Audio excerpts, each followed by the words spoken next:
Bienvenidos a su clase con el profesor Luis Trinidad. Hoy, en nuestra asignatura de Historia, veremos la última etapa de Mesoamérica denominada el período posclásico. Este periodo abarcó del 900 al 1521, que fue la época en que llegaron los españoles. Este periodo se caracterizó por el incremento de los conflictos armados. Esto quiere decir que la guerra era muy importante en estos pueblos para tener el dominio sobre otras poblaciones. Es por esto que los guerreros ocupaban posiciones muy importantes y se les tenía gran aprecio, ya que no solo conseguían esclavos, sino conseguían también que les pagaran tributo a través de alimentos, y con esto la población se sentía agradecida con los guerreros. Vamos a ver algunos de estos pueblos que ocuparon Mesoamérica durante el periodo posclásico. Empezamos con los toltecas. También vamos a ver los mexicas o aztecas, los mixtecos, los totonacos y por último los tarascos. Vamos a iniciar brevemente con el estudio de los toltecas. La civilización tolteca se desarrolló entre los años 900 y 1150 después de Cristo.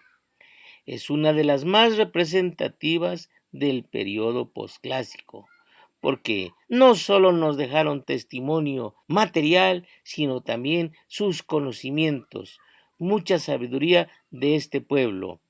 Tula, esta es la legendaria ciudad de Quetzalcóatl, capital de la cultura tolteca, uno de los centros ceremoniales que más ha trascendido en los mitos y leyendas de las culturas prehispánicas del México antiguo. Otra característica son estos enormes monumentos llamados los Atlantes de Tula, emblemáticas columnas conocidas como los Atlantes de Tula, arte tolteca en piedra tallada, de guerreros, mariposas, escudos y símbolos de guerra, expresión de un pueblo que misteriosamente desaparece y dejó un legado de conocimiento y tradición único. Muchos conocimientos que hasta hoy en día han llegado a nosotros. Y para muestra un botón, veamos algo de la sabiduría tolteca. Esto está escrito en un libro llamado Los Cuatro Acuerdos, que podemos encontrarlo en alguna librería. En cualquier circunstancia, haz siempre lo máximo que puedas, ni más ni menos. Quiere decir que cumplamos con lo que nos toca hacer, pero cumplámoslo haciéndolo lo mejor posible, poniendo el corazón, pasión con lo que nos toca hacer. Así nos saldrá mejor a cuando hacemos las cosas de mala gana. Veamos otro reflejo de su sabiduría. Respecto a la opinión ajena, para bien o para mal, mejor no depender de ella. Que no siempre estemos pensando en qué van a decir los demás. Hagamos lo que pensemos que está bien y no nos fijemos en lo que los demás digan de nosotros. No dependamos de los demás, sino dependamos de nosotros mismos, para bien o para mal. Otro pensamiento que se encuentra en los Cuatro Acuerdos. Bien, ahora vamos a ver otro de los pueblos que dijimos, los mexicas. De ahí el nombre de México, viene de esta gran cultura. Según la leyenda, cuentan que este pueblo venía del norte de México y al llegar al centro encontraron un islote en un lago llamado Texcoco. Allí fue donde fundaron su ciudad, porque según ellos su dios Huitzilopochtli les había dado esta señal. Allí se quedaron a vivir, pero ya estaba ocupado la mayor parte de tierras por otros pueblos y tuvieron que depender de ellos, hasta que se aliaron con otros dos pueblos llamados Texcoco y Tlacopan y formaron la llamada Triple Alianza. Con esto adquirieron fuerza y lograron dominar a otros pueblos, creando un gran imperio y fundando una ciudad hermosa como esta, que es la de Tenochtitlán, capital de los mexicas. se convirtió en una de las mayores ciudades de su época en todo el mundo y fue la cabeza de un poderoso estado que dominó gran parte de Mesoamérica.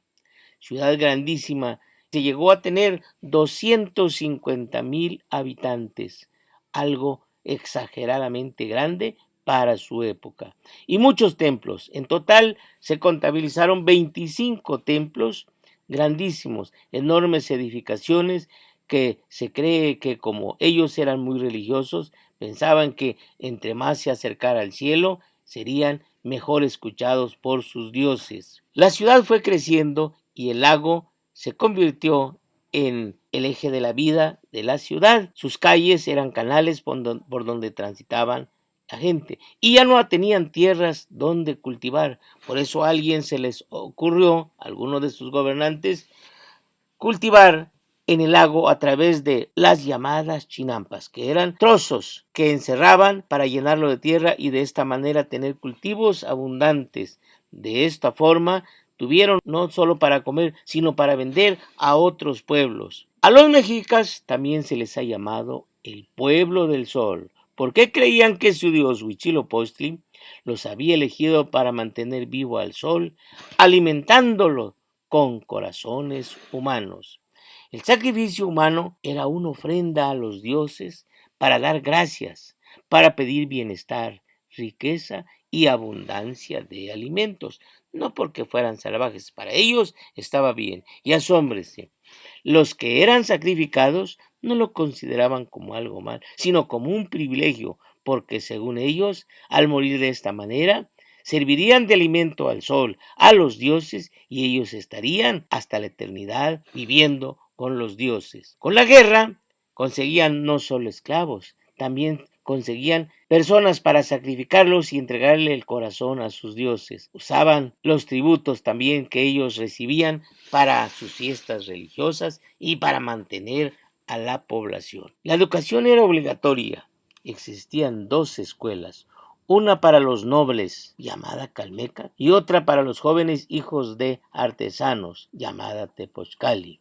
En el Calmeca que enseñaban religión, artes y conocimientos de la guerra. Artes como la pintura, la escultura, la literatura, la poesía. Y en el Tepochcali aprendían oficios. De esta manera, cuando llegaban adultos, eran personas productivas. Escribían en un papel elaborado por ellos mismos con la corteza de un árbol llamado amate. Dibujaban, estos dibujos representaban ideas. También esta escritura lo hacían en pieles de venado. Estos escritos se les conoce como códices. Muchos de estos códices fueron destruidos por los españoles. Montañas de papel amate, de códices, fueron llevados a la hoguera.